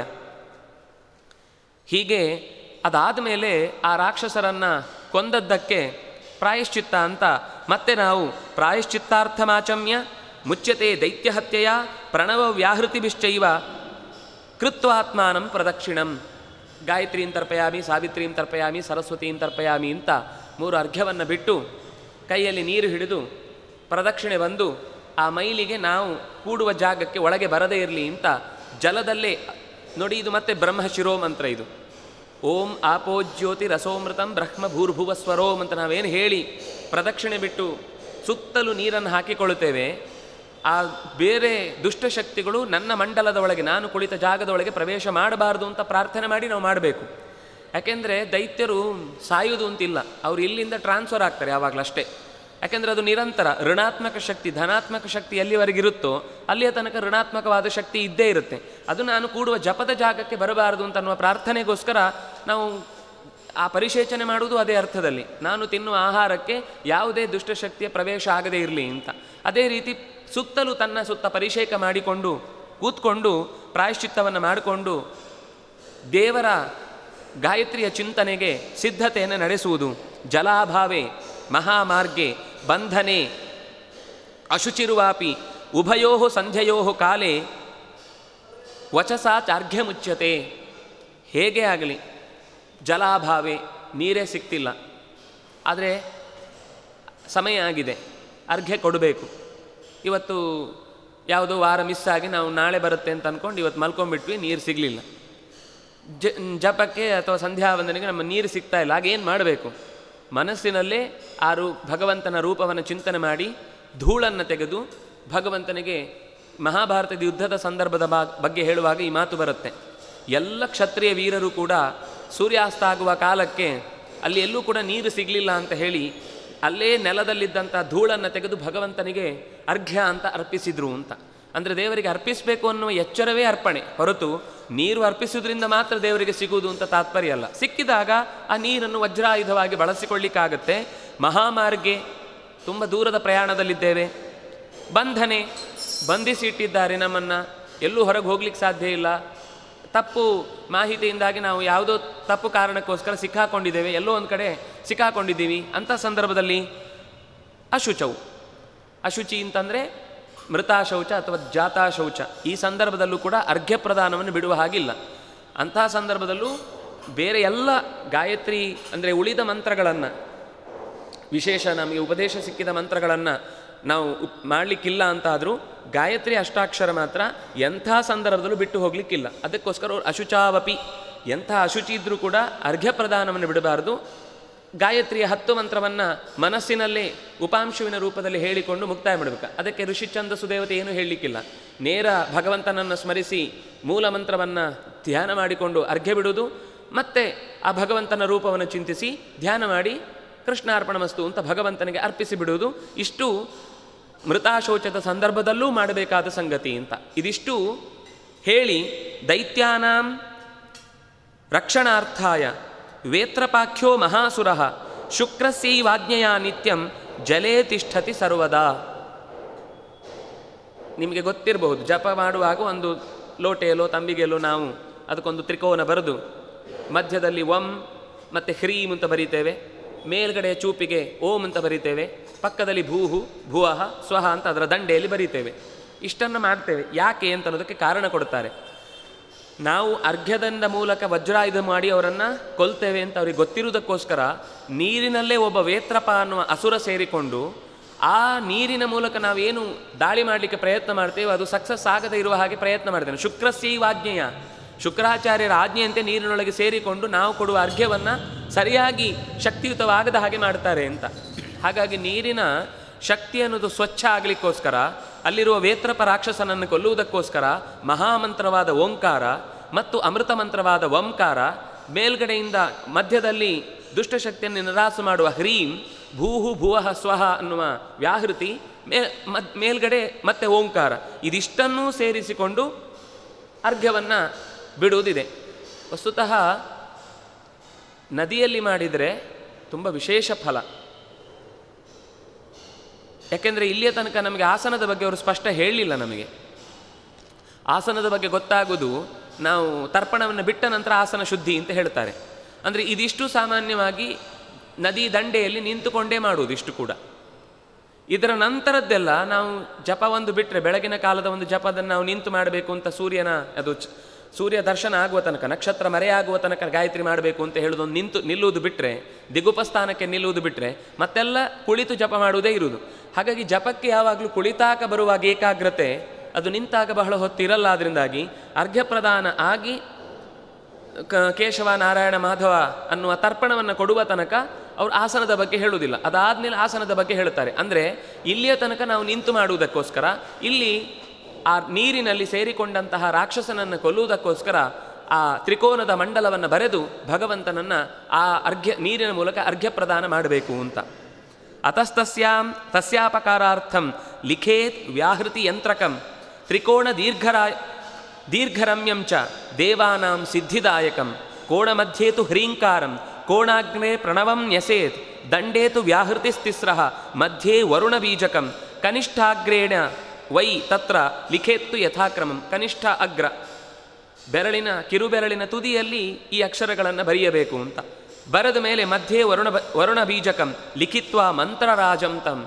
ಮಂತ್ರರಾಜ ಅಂದರೆ ಓಂಕಾರ, ಎಲ್ಲ ಮಂತ್ರಗಳಿಗೂ ಮೂಲ ಮಂತ್ರವಾದ ಓಂಕಾರವನ್ನು ಬರೆದು ಪಶ್ಚಾತ್ ಅರ್ಘ್ಯಂ ಸಮಾಚರೇತ್ ಉತ್ತಾನ ಪಾಣಿನ ಕಾರ್ಯಂ ನಾಧೋ ರೂಪೇಣ ಕಾರಯೇತ್. ಅರ್ಘ್ಯ ಕೊಡುವಾಗ ನಮ್ಮ ಮುಖದ ಭಾವಕ್ಕಿಂತ ಮೇಲಕ್ಕೆ ಎತ್ತಿ ಕೊಡಬೇಕು ಅಂತ. ಅಂದರೆ ಪೂರ್ಣ ಸಮರ್ಪಣೆ ಅಂತ. ನಾವು ಸಾಧ್ಯವೇ ಇಲ್ಲ ಅಂತ ಇನ್ನೊಬ್ಬರಿಗೆ ಶರಣಾಗುವಾಗ ಕೈ ಎತ್ತಿ ಶರಣಾಗುವುದು. ಹೀಗೆ ಅಂದರೆ ಪೂರ್ತಿ ಶರಣಾಗಲಿಲ್ಲ ಅಂತ ಅರ್ಥ. ದೇವರಿಗೆ ಶರಣಾಗುವುದು ಅಂದರೆ ಈ ತಿರುಪತಿಯಲ್ಲಿ ಎರಡು ಕೈ ಎತ್ತಿ ಜೋರಾಗಿ ಕೈ ಮುಗಿದು ನಮಸ್ಕಾರ ಮಾಡ್ತಾ ದೇವರ ಹತ್ರ ಗೋವಿಂದ ಗೋವಿಂದ ಅಂತ ಇರ್ತಾರೆ. ಅದರ ತಾತ್ಪರ್ಯ ಏನು ಅಂದರೆ ಪೂರ್ಣ ಪ್ರಮಾಣದಲ್ಲಿ ನಾನೀಗ ಶರಣಾಗತನಾಗಿದ್ದೇನೆ ಅಂತ. ಹಾಗಾಗಿ ಆ ಉತ್ತಾನ ಪಾಣಿನ ಎತ್ತಿದ ಕೈಯಿಂದ ದೇವರಿಗೆ ಅರ್ಘ್ಯವನ್ನು ಕೊಡಬೇಕು. ಹಾಗೆ ಕೊಡುವುದು ಭಗವಂತನಿಗೆ ಬಹಳ ಪ್ರೀತಿಯನ್ನು ತರುತ್ತೆ. ಸರಿ, ಅಲ್ಲಿ ಮಂತ್ರ ಇದೆ, ಏನು? ಓಂಕಾರ, ವ್ಯಾಹೃತಿ ಮತ್ತು ಗಾಯತ್ರಿ ಇದೆ. ಮುಂದೆ ಗಾಯತ್ರಿ ಮಂತ್ರದ ಅರ್ಥ ಬರುವಾಗ ಬರುತ್ತೆ. ಇಲ್ಲಿ ಸರಳವಾದ ಒಂದಿಷ್ಟು ಅಂಶಗಳನ್ನು ನೋಡುವುದಾದರೆ, ಪೂರ್ಣೋ ಭೂತಿವರಹ ಅನಂತ ಸುಖ ಯದ್ ವ್ಯಾಹೃತೀರಿತಃ. ಆಚಾರ್ಯರು ಹೇಳಿದ ಮಾತು ಪೂರ್ಣ ಭೂತಿವರಹ ಅನಂತ ಸುಖ. ಭೂಹು ಅಂದರೆ ಪೂರ್ಣ ಅಂತ ಅರ್ಥ. ಭುವಃ ಅಂದರೆ ಯಾರು ಯಾರು ಎತ್ತರಕ್ಕೇರುವವನಿದ್ದಾರೋ ಅವರೆಲ್ಲರಿಗಿಂತಲೂ ಕೂಡ ಎತ್ತರದಲ್ಲಿ, ಭೂತಿ ವರಹ ಎತ್ತರದಲ್ಲಿರುವವನು, ಅವನು ಭೂವ. ಇನ್ನೊಂದು ಸ್ವ ಅನ್ನೋದು ಸುವ ಅಂತಾರೆ, ಸ್ವ ಅಂತನೂ ಅಂತಾರೆ. ಅದು ಅನಂತ ಸುಖವನ್ನು ಹೇಳುತ್ತೆ. ಸು ಅಂದರೆ ಸುಷ್ಟು, ವ ಅಂತಂದರೆ ಜ್ಞಾನ, ಆನಂದ, ಇದೆಲ್ಲವನ್ನು ಚೆನ್ನಾಗಿ ಹೊಂದಿದವ ಭಗವಂತ ಅನ್ನುವುದನ್ನು ವ್ಯಾಹೃತಿ ಹೇಳುತ್ತೆ. ಭೂರ್ನಾಮ ಸ್ಫೂರ್ತಿ ರೂಪತ್ವಾತ್ ಭೂರಿ ವೀರ್ಯತ್ವತೋ ಭುವಃ ಭುವಃ ಸುಬಲ ರೂಪತ್ವಾತ್. ಭೂಹು ಅಂತಂದಾಗ ಅದು ಸ್ಫೂರ್ತಿಯನ್ನು ಕೊಡುತ್ತೆ. ಭುವಃ ಅಂತ ಹೇಳುವಾಗ ಭೂರಿ ವೀರ್ಯ, ಹಿಡಿದ ಕಾರ್ಯವನ್ನು ಮುಗಿಸುವ ತಾಕತ್ತನ್ನು ನಮಗೆ ಯಾಕೆಂದರೆ ಇದೆಲ್ಲವೂ ಭಗವಂತನ ಕಾರ್ಯ ಆದ್ದರಿಂದ ಅವನನ್ನು ಹಾಗೆ ಚಿಂತನೆ ಮಾಡಿದರೆ ನಮಗೂ ಅಂತಹದ್ದೇ ಗುಣ ಬರುತ್ತೆ ಅಂತ. ಸುವಹ ಸುಬಲ ರೂಪತ್ವಾತ್, ಅವನು ಸುಬಲನಾದ್ರಿಂದಾಗಿ ಅವನನ್ನು ಸ್ವ ಅಂತ ಕರೀತಾರೆ ಅಥವಾ ಸುವ ಅಂತ ಕರೀತಾರೆ. ನಮಗೂ ಅಂತಹ ಪೂರ್ಣ ಬಲ, ನಮ್ಮ ಯೋಗ್ಯತೆಗೆ ಅನುಗುಣವಾದ ಬಲ ದೊರಕತ್ತೆ. ಯ ಏಷ ಏತಸ್ಮಿನ್ ಮಂಡಲೇ ಪುರುಷಃ ತಸ್ಯ ಭೂರಿತಿ ಶಿರಃ ಏಕಂ ಶಿರಃ ಏಕಮೇತದಕ್ಷರಂ. ಉಪನಿಷತ್ ಹೇಳುವ ಮಾತು. ಯ ಏಷಃ ಏತಸ್ಮಿನ್ ಮಂಡಲೇ, ಅದಕ್ಕೆ ನೋಡಿ ಏಷಃ ಅಂತಂದರು. ಯಾವಾಗಲೂ ಏಷಃ ಅಂತ ಹೇಳೋದು ಹತ್ತಿರದಲ್ಲಿರುವ ವಸ್ತುವಿಗೆ, ಸಹ ಅಂತ ಹೇಳೋದು ದೂರದಲ್ಲಿರುವ ವಸ್ತುವಿಗೆ. ಆದರೆ ಅವರು ಸೂರ್ಯನಿಗೆ ಹೇಳ್ತಾರೆ ಏಷಃ ಅಂತ. ಅಂದರೆ ಅದು ಎಷ್ಟೋ ದೂರದಲ್ಲಿದ್ದರೂ ನಮಗೆ ಅತ್ಯಂತ ಹತ್ತಿರದಲ್ಲಿರುವ ಹಾಗೆ ಭಾಸ ಆಗುತ್ತೆ. ನಾವು ಎಲ್ಲೋದ್ರೂ ನಮ್ಮ ಜೊತೆಗೆ ಇರುತ್ತೆ, ಅದೇ ಹತ್ತಿರ ಅಲ್ವಾ. ಯಾವುದು ಮನಸ್ಸಿಗೆ ನಿರಂತರ ಸಂಪರ್ಕದಲ್ಲಿರ್ತಾರೋ ಅವ್ರು ಹತ್ತಿರ. ನಮ್ಮ ಮನೆಯಲ್ಲೇ ಇದ್ದು ನಮ್ಮನ್ನು ದೂರವರಾದರೆ ಅವ್ರು ದೂರ. ಹತ್ತಿರದಲ್ಲಿ ದೈಹಿಕವಾದ ಸಂಪರ್ಕದಿಂದ ಹತ್ತಿರ ಆಗುವುದು ಹತ್ತಿರ ಅಲ್ವೇ ಇಲ್ಲ. ಯಾರು ನಮ್ಮ ಮನಸ್ಸಿನ ಭಾವನೆಗಳನ್ನು ಅರ್ಥೈಸಿಕೊಂಡು ನಮ್ಮ ಜೊತೆಗೆ ಎಲ್ಲ ಕಾರ್ಯಗಳಿಗೆ ಪ್ರೋತ್ಸಾಹ ನೀಡ್ತಾರೋ ಅವರು ಮನಸ್ಸಿಗೆ ಹತ್ತಿರ ಅಂತ. ಸೂರ್ಯನ ಹತ್ತಿರ ಆಗುವಿಕೆ ನಮ್ಮ ಪ್ರತಿಯೊಂದು ಚಟುವಟಿಕೆಗೂ ಸಂಬಂಧಪಡುತ್ತೆ. ಅದರಿಂದಾಗಿ ಏಷ ಸೂರ್ಯ ಏತಸ್ಮಿನ್ ಮಂಡಲೆ, ಈ ಸೂರ್ಯನ ಮಂಡಲದಲ್ಲಿ ಒಬ್ಬ ಪುರುಷ ಇದ್ದಾನೆ. ತಸ್ಯ ಭೂಹು ಇತಿ ಶಿರಃ, ಅವನಿಗೆ ಭೂ ಅಂತ ಒಂದು ತಲೆ ಇದೆ. ಶಿರಃ ಏಕಂ, ಈ ನಾವು ಚಿಂತನೆ ಮಾಡುವಂತಹ ಗಾಯತ್ರಿಯ ರೂಪಕ್ಕೆ ಒಂದು ತಲೆ ಇದೆ. ಅತಃ ಏತತ್ ಏಕಂ ಅಕ್ಷರಂ, ಅದಕ್ಕೋಸ್ಕರ ಒಂದೇ ಅಕ್ಷರ, ಭೂಹು ಅಂತ ಒಂದೇ ಅಕ್ಷರ. ನೋಡಿ, ದೇವರಿಗೆ ಒಂದು ತಲೆ ಈ ರೂಪಕ್ಕೆ. ಸಹಸ್ರ ಶೀರ್ಷ ಪುರುಷ ಸಹಸ್ರಾಕ್ಷ ಅದು ಬೇರೆ ಪ್ರಶ್ನೆ. ಇಲ್ಲಿ ನಾವು ಉಪಾಸನೆ ಮಾಡಬೇಕಾದಾಗ ಹೇಳುವಂಥದ್ದು ಭೂ ರೀತಿ ಶಿರಃ ಏಕಂ ಏತದಕ್ಷರಂ. ಅದರಿಂದ ದೇವರಿಗೆ ಒಂದು ತಲೆ ಅಂತ ಅನ್ನೋದಕ್ಕೋಸ್ಕರ ಒಂದು ಅಕ್ಷರ ಭೂಹು ಅನ್ನೋದಕ್ಕಿದೆ. ಎರಡನೇದು ಭುವ ಇತಿ ಬಾಹು, ಭುವಃ ಅಂತ ತೋಳುಗಳನ್ನು ಹೇಳ್ತಾ ಇದೆ. ಬಾಹು ದ್ವೌ ಬಾಹು, ಅವನಿಗೆ ಎರಡು ಕೈ ಇದೆ, ಹಾಗಾಗಿ ದ್ವೇ ಏತೆ ಅಕ್ಷರೆ, ಅದಕ್ಕೋಸ್ಕರ ಎರಡು ಕೈ ಇದೆ. ನಾವಲ್ಲಿ ಧ್ಯಾನದಲ್ಲಿ ಹೇಳುವುದೇನು? ಧ್ಯೇಯ ಸದಾ ಸವಿತೃಮಂಡಲ ಮಧ್ಯವರ್ತಿ ನಾರಾಯಣ ಸರಸಿಜಾಸನ ಸನ್ನಿವಿಷ್ಟ ಕೇಯೂರವಾನ್ ಮಕರಕುಂಡಲವಾನ್ ಕಿರೀಟಿ ಹಾರಿ ಹಿರಣ್ಮಯ ವಪುಹು ಧೃತ ಶಂಖ ಚಕ್ರ. ಒಂದು ಕೈಯಲ್ಲಿ ಶಂಖ ಇದೆ, ಇನ್ನೊಂದು ಕೈಯಲ್ಲಿ ಚಕ್ರ ಇದೆ ಅಂತ. ಎರಡು ಕೈಗಳಲ್ಲಿ ಒಂದು ಕೈಯಲ್ಲಿ ಶಂಖ, ಇನ್ನೊಂದು ಕೈಯಲ್ಲಿ ಚಕ್ರ. ಇನ್ನೊಂದು ಧ್ಯಾನ ಮಂತ್ರ ಇದೆ, ಪ್ರೋದ್ಯದಾದಿತ್ಯವರ್ಣಶ್ಚ ಸೂರ್ಯಮಂಡಲ ಮಧ್ಯಕಃ ಚಕ್ರ ಶಂಖ ಧರೋಂಕಸ್ತಃ ದೂರ್ಧ್ವಯೋ ಧ್ಯೇಯ ಏವಚ ಅಂತ. ಅದು ಪ್ರಜಾಪತಿ ಗಾಯತ್ರಿಗೆ ಹೇಳಿದಂತಹ ಮಂತ್ರ. ಇದು ವಿಶ್ವಾಮಿತ್ರ ಗಾಯತ್ರಿಗೆ ಹೇಳಿದ ಮಂತ್ರ. ವಿಶ್ವಾಮಿತ್ರ ಗಾಯತ್ರಿಗಾಗುವಾಗ ಎರಡು ಕೈಗಳಲ್ಲಿ ಶಂಖ ಮತ್ತು ಚಕ್ರಗಳನ್ನು ಹೊತ್ತ ರೂಪ. ಪ್ರಜಾಪತಿ ಅಥವಾ ಬ್ರಹ್ಮ ಗಾಯತ್ರಿಗೆ ಹೇಳುವಾಗ ಆಸನದಲ್ಲಿ ಮಡಿಲಿನಲ್ಲಿ ಎರಡು ಕೈಗಳನ್ನು ಧ್ಯಾನ ಮುದ್ರೆಗೆ ಸಿದ್ಧ ಆಗುವ ಹಾಗೆ ಹಿಡ್ಕೊಂಡು ಎರಡು ಕೈಯಲ್ಲಿ ಶಂಖ, ಅಲ್ಲಿ ಶಂಖ ಮತ್ತು ಚಕ್ರ ಇತ್ತು. ಬ್ರಹ್ಮ ಗಾಯತ್ರಿಗಾಗುವಾಗ ಚಕ್ರ ಮತ್ತು ಶಂಖ ಇದೆ. ಚಕ್ರ ಶಂಖ ಧರೋಂಕಸ್ತಃ, ಚಕ್ರ ಶಂಖ ಅಂಕಸ್ಥಃ ಧರಃ, ಎರಡು ಕೈಗಳು ಅಂಕಸ್ಥದಲ್ಲಿ ಇದೆ.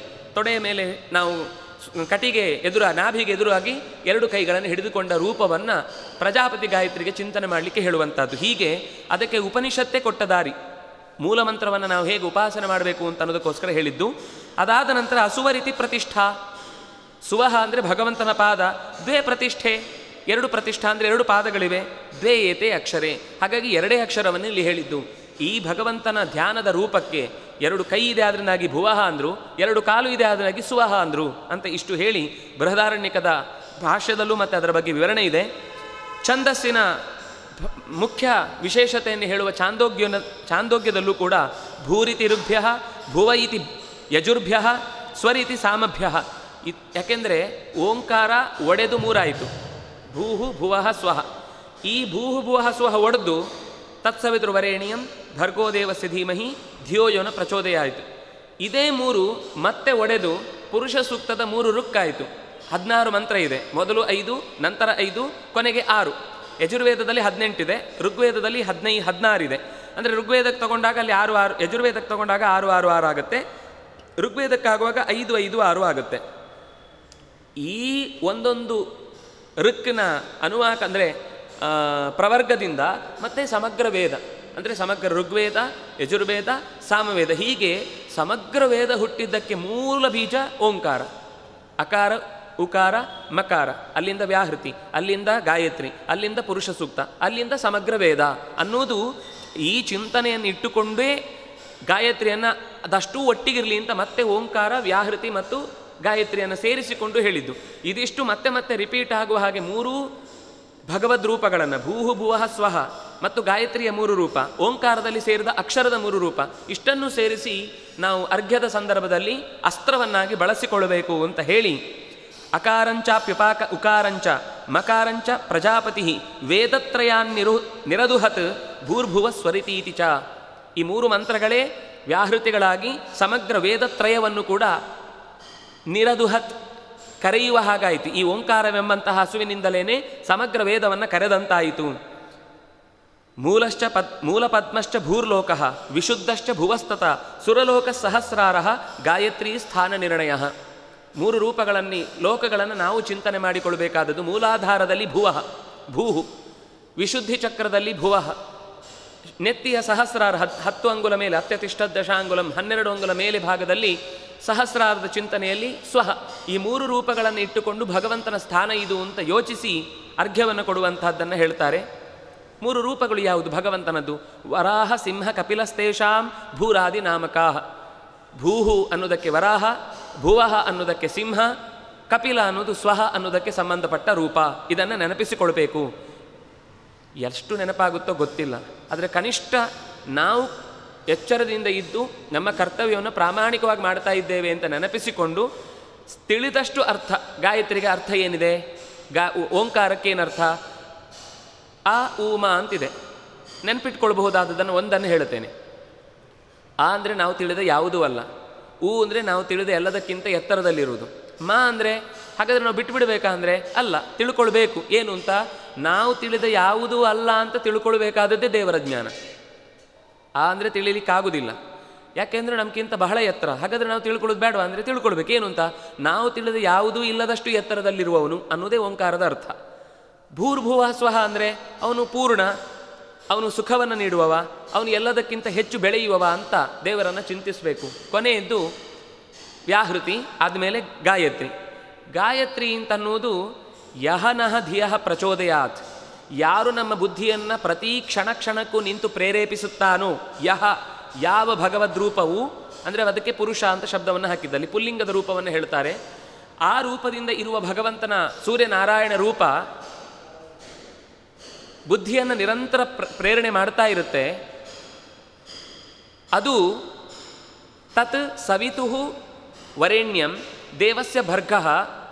ಸವಿತುಃ ವರೇಣ್ಯಂ, ಸವಿತಾ ಅಂದರೆ ಇಡೀ ಜಗತ್ತನ್ನು ಸೃಷ್ಟಿ ಮಾಡಿದ. ತತ್ ಅಂದರೆ ವ್ಯಾಪಿಸಿಕೊಂಡ, ಎಲ್ಲೋ ಒಂದು ಕಡೆ ಮಾತ್ರ ಇರುವುದಲ್ಲ. ಅದೇ ವ್ಯಾಪಿಸಿಕೊಂಡ ರೂಪ ಸೂರ್ಯನಲ್ಲೂ ಇದೆ. ಸೂರ್ಯನಲ್ಲಿ ವ್ಯಾಪಿಸಿಕೊಂಡು ಕಿರಣಗಳ ರೂಪದಲ್ಲಿ ವ್ಯಾಪಿಸಿಕೊಂಡಂತಹ ಭಗವದ್ ರೂಪ ಸೃಷ್ಟಿ ಮಾಡುವ ಭಗವಂತನ ವರ ಈಣ್ಯ. ಈಣ್ಯ ಅಂದರೆ ಈಡ್ಯ ಅಂತ, ಅದು ಈಣ್ಯ ಆಗುತ್ತೆ. ಸ್ತೋತ್ರ ಮಾಡಲಿಕ್ಕೆ ಯೋಗ್ಯ ಅಂತ. ಅಗ್ನಿಮೀಳೆ ಪುರೋಹಿತಂ ಅನ್ನುವಲ್ಲಿ ಈಳೆ ಅಂದರೆ ಸ್ತೋತ್ರ ಮಾಡ್ತೇನೆ ಅಂತ, ಈಣ್ಯ ಅಂದರೆ ಸ್ತೋತ್ರ ಮಾಡಲಿಕ್ಕೆ ಯೋಗ್ಯನಾದವನು. ಸ್ತೋತ್ರ ಮಾಡಲಿಕ್ಕೆ ಯೋಗ್ಯರಾದವರಲ್ಲಿ ಅತ್ಯಂತ ಎತ್ತರದವನು ವರೇಣ್ಯ. ಅಂತಹ ಸವಿತುಹು ವರೇಣ್ಯಂ, ಭಗವಂತನ ಸೃಷ್ಟಿಕರ್ತೃವಿನ ರೂಪದಲ್ಲಿ ಅತ್ಯಂತ ಹಿರಿದಾದ ಮತ್ತು ದೇವಸ್ಯ ಭರ್ಗಃ, ದೇವತೆಗಳ ಎಲ್ಲ ವರ್ಗದಲ್ಲೂ ಕೂಡ ಅತ್ಯಂತ ಎತ್ತರದಲ್ಲಿರುವ ಶ್ರೇಷ್ಠನಾದಂತಹ ಭರ್ಗಃ ಅಂದರೆ ಭರಣಗಮನ ಕರ್ತೃ ಅಂತ. ಎಲ್ಲ ಕಡೆ ಇರ್ತಾನೆ, ಎಲ್ಲವನ್ನು ಸುಡುತ್ತಾನೆ. ಭರ್ಗ ಅನ್ನೋದು ಸುಡುವ ಶಬ್ದವನ್ನೇ ಹೇಳುತ್ತೆ. ಅಲ್ಲಿ ರ ಗ ಬರುತ್ತಲ್ವ, ಅದು ಸೇರಿದಾಗ ಭರ್ರ ಅಂತ ಸುಟ್ಟ ಹಾಗೆ ಅದು. ನಮ್ಮ ಪಾಪಗಳನ್ನು ಕಳೆಯುವ ಭರ್ಗ ರೂಪದಲ್ಲಿರುವಂತಹ ಭಗವಂತನ ರೂಪವನ್ನು ಧೀಮಹಿ ಧ್ಯಾನಿಸುತ್ತೇನೆ. ಭರ್ಗಃ ದೇವಸ್ಯ ಧೀಮಹಿ. ಯಹನಃ ಧಿಯಃ ಪ್ರಚೋದಯಾತ್, ಯಾರು ನಮ್ಮ ಬುದ್ಧಿಗಳನ್ನು ಪ್ರೇರೇಪಿಸುತ್ತಾನೋ, ಯಾರು ಸೃಷ್ಟಿಯ ಆದಿಯಿಂದ ಹಿಡಿದುಕೊಂಡು ಇಲ್ಲಿಯ ತನಕವೂ ಕೂಡ ವ್ಯಾಪಿಸಿಕೊಂಡು ನಿಂತು ದೇವತೆಗಳ ಒಡೆಯನಾಗಿ ನಿಂತು ಎಲ್ಲರಿಗಿಂತ ಸ್ತೋತ್ರ ಮಾಡುವವರಲ್ಲಿ ಹಿರಿಯನಾಗಿ ನಿಂತಿರ್ತಾನೋ ಅಂಥವನನ್ನು ನಾನು ಧ್ಯಾನಿಸುತ್ತೇನೆ ಅಂತ ಸಾಮಾನ್ಯವಾದ ಅರ್ಥ. ಮತ್ತೆ ಬಿಡಿಸ್ತಾ ಹೋದರೆ ಒಂದೊಂದು ಶಬ್ದ, ಯಾಕೆಂದರೆ ಸಮಗ್ರ ವೇದದ ಸಾರ ಅಂದಮೇಲೆ ಸಮಗ್ರ ವೇದದ ಅರ್ಥ ಆ ಶಬ್ದಗಳಲ್ಲಿ ಹುಡುಕ್ಲಿಕ್ಕಾಗುವಂಥದ್ದು. ಅಲ್ಲಿರುವುದು 10 ಪದ. ತತ್ ಸವಿತುಃ ವರೇಣಿಯಂ ಭರ್ಗಃ ದೇವಸ್ಯ ಧೀಮಹಿ ಧಿಯಃ ಯಹ ನಃ ಪ್ರಚೋದಯಾತ್. ಇಷ್ಟು ಶಬ್ದ ಇದೆ. ಅದು 10 ಅವತಾರವನ್ನು ಹೇಳುತ್ತೆ ಅಂತ ವ್ಯಾಖ್ಯಾನ ಮಾಡ್ತಾರೆ.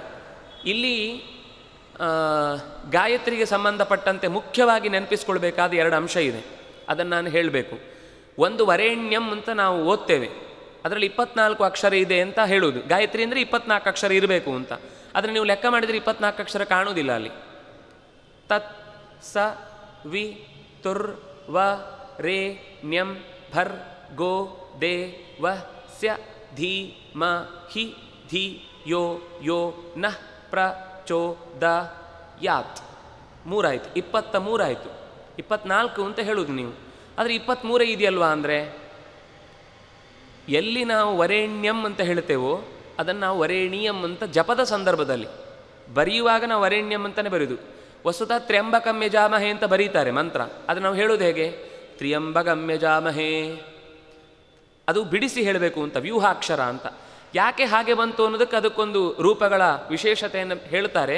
ಒಟ್ಟಂತೂ ನಾವು ಜಪ ಮಾಡುವಾಗ ನೆನಪಿರಬೇಕಾದದ್ದು ಯಾವಾಗಲೂ ಕೂಡ ಅರ್ಘ್ಯ ಕೊಡುವಾಗ ಜಪ ಮಾಡುವಾಗ ತತ್ಸವಿತುರು ವರೇಣಿಯಂ ಭರ್ಗೋ ದೇವಸ್ಯ ಧೀಮಹಿ ಧಿಯೋ ಯೋನ ಪ್ರಚೋದಯಾತ್. ನಾನು ಸ್ವರ ಹೇಳಲಿಲ್ಲ ಅಂತ ಹೇಳುವಾಗ ನಾವು ವರೇಣಿಯಂ ಅಂತ ಬಿಡಿಸಿಕೊಳ್ಬೇಕು. ಒಂದು ಅಂದರೆ ಇದು ಫಲ ಕೊಡಬೇಕು ಅನ್ನುವ ದೃಷ್ಟಿಯಿಂದ, ಯಾಕೆಂದರೆ ಇದನ್ನು ನಾವು ಮರೆತು ಬಿಟ್ಟು ಉಪಾಸನೆ ಮಾಡ್ತಾ ಇರ್ತೇವೆ. ಎರಡನೇದು, ತತ್ ಅನ್ನುವ ಶಬ್ದದಿಂದ ಪರಶುರಾಮ ರೂಪವನ್ನು ನಾವು ಚಿಂತಿಸಬೇಕು.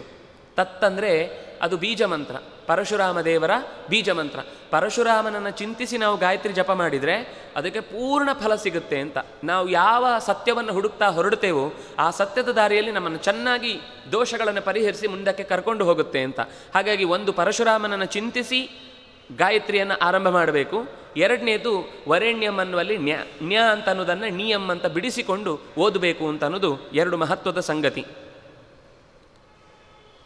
ಧರಾಚ್ಯುತೇನ ತೋಯೇನ ಸಂಧ್ಯೋಪಾಸ್ತಿರ್ ವಿಗರ್ಹಿತ. ಇನ್ನೊಂದು ಎಚ್ಚರಿಕೆ ಕೊಡ್ತಾರೆ, ಅರ್ಘ್ಯ ಕೊಡುವಾಗ ತರ್ಪಣ ಬಿಡುವಾಗ ನೆಲಕ್ಕೆ ಬಿಡಬಾರದು, ಪಾತ್ರೆಗೆ ಹಾಕ್ಕೊಳ್ಬೇಕು.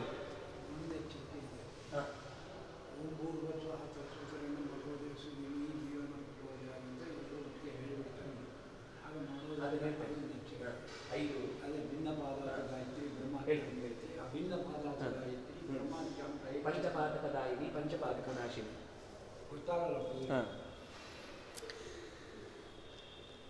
ಗಾಯತ್ರಿಯನ್ನು ನಾವು ಉಪಾಸನೆ ಮಾಡುವಾಗ ನಮಗೆ ಗಡಿಬಿಡಿಯಲ್ಲಿ ಅದು ಶುರು ಮಾಡಿದ್ದೆಲ್ಲಿ ಮುಗಿಸಿದ್ದೆಲ್ಲಿ ಗೊತ್ತಾಗಿರೋದಿಲ್ಲ. ಅದು ಬೂರು ಅಂತ ಮಾತ್ರ ಕೇಳುತ್ತೆ, ಮುಂದಿದ್ದೇನು ಕೇಳಿಸಿದಿಲ್ಲ.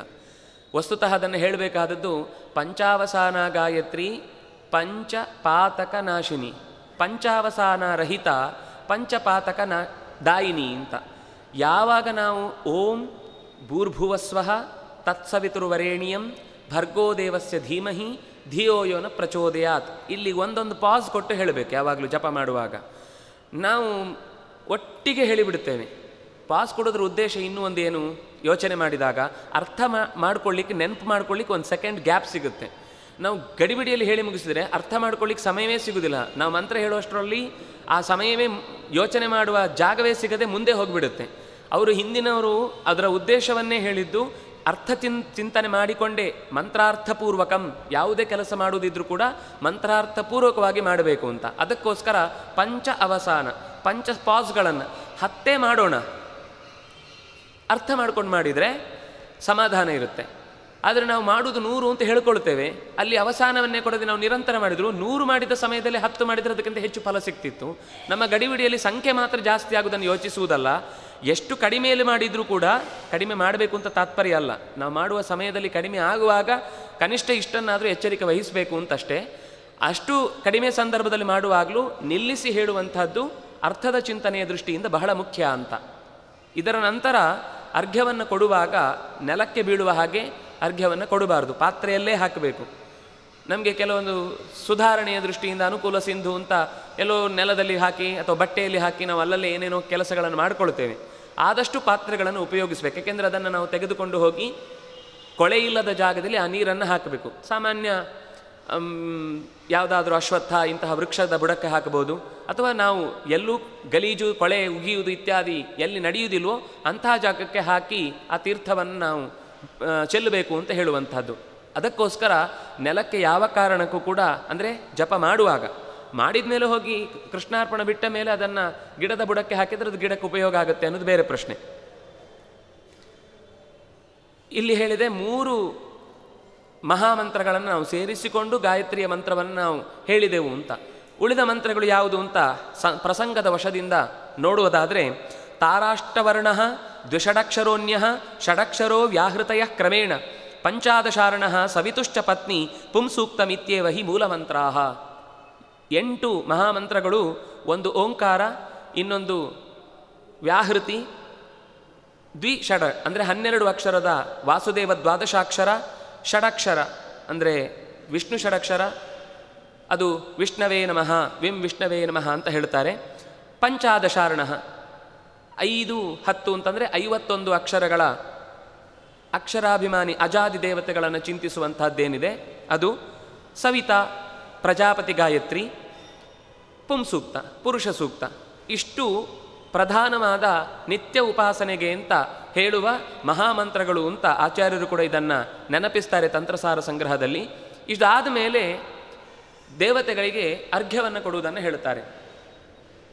ಅದನ್ನು ನಾವು ಹೇಳುವಂಥದ್ದು ಕೃಷ್ಣ ಪಕ್ಷಕ್ಕೊಂದು ಶುಕ್ಲ ಪಕ್ಷಕ್ಕೊಂದು ಅಂತ ಹೀಗೇನೇನು ಮಾಡಿಕೊಂಡಿದ್ದೇವೆ. ಶಾಸ್ತ್ರದಲ್ಲಿ ಎಲ್ಲೂ ಇಂಥದ್ದಿಲ್ಲ. ವಸ್ತುತಃ ಬಹಳ ಕಡೆಗಳಲ್ಲಿ ಗಮನಿಸಿದಾಗಲೂ ಸಿಗುವಂಥದ್ದೇನು ಅಂದರೆ ಅದು ಗಾಯತ್ರಿಯ 24 ಅಕ್ಷರಗಳು.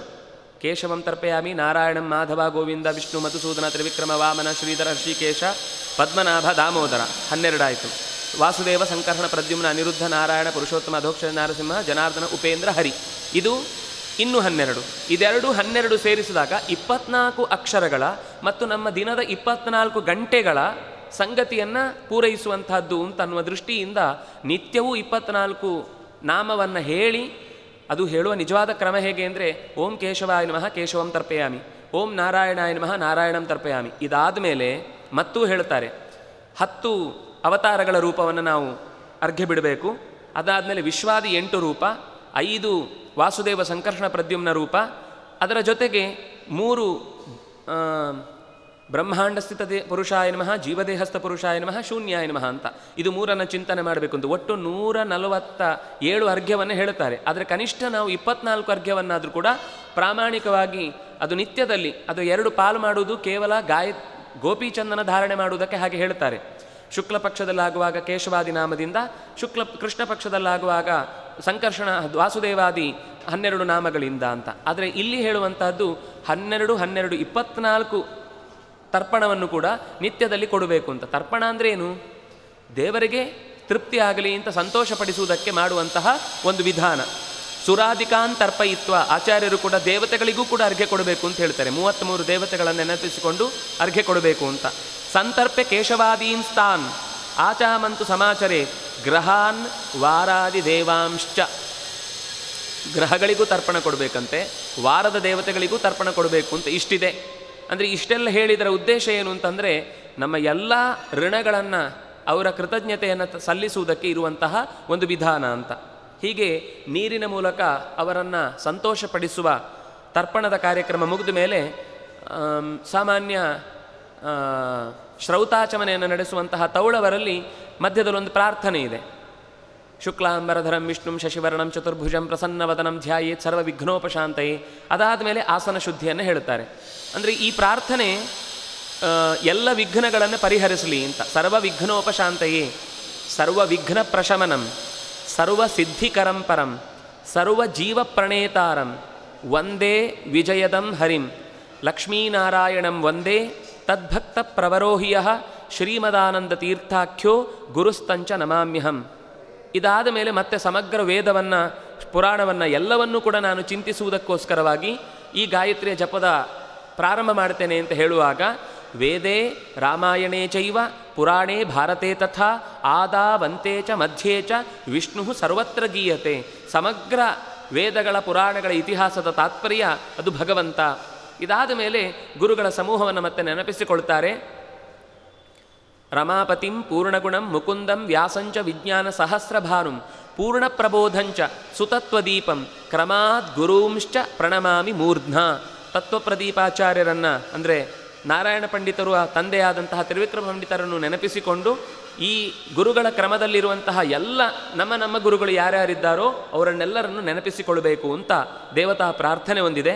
ಇದಾದ ಮೇಲೆ ಆಸನವನ್ನು, ಅಂದರೆ ಇಲ್ಲಿಯ ತನಕದ ಪ್ರಾರ್ಥನೆ ಎಲ್ಲ ನದಿಯ ದಂಡೆಯಲ್ಲಿ ಆಗ್ತಾ ಇದೆ ಅಂತ ತಾತ್ಪರ್ಯ ನಮಗೆ ಗೊತ್ತಾಗುತ್ತೆ. ಜಪದ ಕ್ರಮವನ್ನು ನೋಡಿದರೆ ಇಲ್ಲಿಯ ತನಕ ಎಲ್ಲ ನದಿ ದಂಡೆಯಲ್ಲಿ ಆಗೋಗುತ್ತೆ. ಇದಾದ ನಂತರ ನಾವು ಆಸನವನ್ನು ಉಪಯೋಗಿಸ್ತೇವೆ ಅಂತ. ವಸ್ತುತಃ ಇಡೀ ಜಪವನ್ನು ನಾವು ನದಿ ದಂಡೆಯಲ್ಲೇ ನಿಂತು ಮಾಡಬಹುದು. ಆದರೆ ಕೆಲವೊಂದು ಸಂದರ್ಭದಲ್ಲಿ ಬಹಳ ಜನ ಇದ್ದು ನಮಗೆ ಏಕಾಗ್ರತೆ ಸಂಪಾದಿಸಲಿಕ್ಕೆ ಆಗುವುದಿಲ್ಲ ಅಂತಂದಾಗ ಅವರೇ ಮತ್ತೆ ಆದೇಶ ಮಾಡ್ತಾರೆ, ನೀವು ಯಾವುದಾದ್ರೂ ದೇವತಾಯತನವನ್ನು ಅಥವಾ ಯಾರೂ ಇಲ್ಲದೆ ಇರುವ ಜಾಗವನ್ನು, ದೂರಕ್ಕೆ ಜನ ಇಲ್ಲದ ಜಾಗಕ್ಕೆ ಹೋಗಿ ಕೂತು ಜಪ ಮಾಡುವುದಕ್ಕೆ ನಿಮಗೆ ಪರ್ಮಿಷನ್ ಇದೆ. ಆದರೆ ವಸ್ತುತಃ ಅರ್ಘ್ಯದ ತನಕ ಆದರೂ ಕೂಡ ನಾವು ಗಾಯತ್ರಿ ಆಚಮನೆ ಅದು ತರ್ಪಣಾದಿಗಳನ್ನು ಕೊಡುವ ತನಕ ನದಿಯ ದಂಡೆಯಲ್ಲಿ ಮಾಡಿದರೆ ಅದು ಉತ್ತಮ ಅಂತನ್ನುವ ಮಾತನ್ನು ಹೇಳುತ್ತಾರೆ. ಸರಿ, ಆಸನ ಶುದ್ಧಿ ಅಂದರೆ ಏನು? ಒಂದು, ನಾವು ಕೂತ್ಕೊಳ್ಳುವ ರೀತಿ.